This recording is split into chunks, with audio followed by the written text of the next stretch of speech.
Hello guys. ඉතින් අද vlog එකේ තියෙන්නේ අපි ඇසල පොයට දුන්න දන්සල ගැන. එන්නකෝ බලන්න. ඉතින් අපි ඉස්සෙල්ලම කරේ උණු වතුර ටික හොඳට උණු කරගෙන කොත්තමල්ලි ටික තඹගත් එක.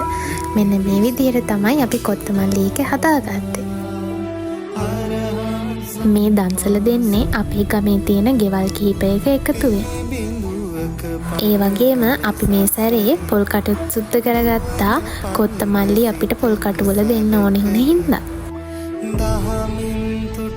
අපි දැන් අවුරුදු 4ක විතර ඉඳලා හැම ඇසල පොයකටම කොත්තමල්ලි දන්සලක් දුන්නා. ඉතින් මේ සැරේත් අපි හිතුවා කොත්තමල්ලි දන්සලක් දෙන්න. ඇසල පොය නිමිත්තෙන් බෞද්ධ ශ්‍රී ලාංකිකයන් වන අපි බෝධි පූජා පවත්වමින් ධර්ම ශ්‍රවණය කරමින් ගොඩාක් පින් කටයුතු වල නිරත වෙනවා. ඉතින් දන්සල් දෙනවා කියන්නේත් ඒ වගේ පින් කටයුතු වැඩක්. ඉතින් මේ ඔයාලට පේන්නේ අපේ නංගි ඒ පින් කටයුතු වැඩේට දායක වුණ විදිය.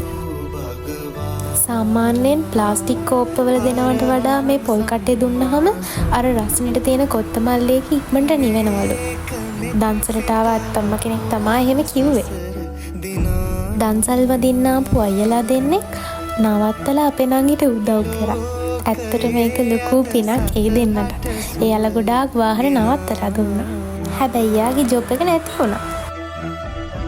ඒ වගේම ඔයාලා දන්නවද ලංකාවේ පැවැත්වෙන මහනුවර ඇසල පෝය සමයත් ආරම්භ වෙන්නේ මේ ඇසල පෝය ආශ්‍රිතවම තමයි. ඔයාලට කියන්න අමතකුණානේ අපි කොත්තමල්ලි නිකන් දුන්නේ නැහැ. අකුරුත් එක්ක තමයි දුන්නේ. දන්සලට ආපු ගොඩාක් කට්ටිය අපිට පින් දුන්නා. අපිට ඊළඟ අවුරුද්දෙත් මේ වගේ දන්සලක් කරන්න ලැබෙන්න කියලා ඒගොල්ලෝ ගොඩාක් අය ප්‍රාර්ථනා කරා. ඉතින් දන්සලේ වැඩ ටික ඉවර වෙද්දි ටිකක් රෑ වුණා.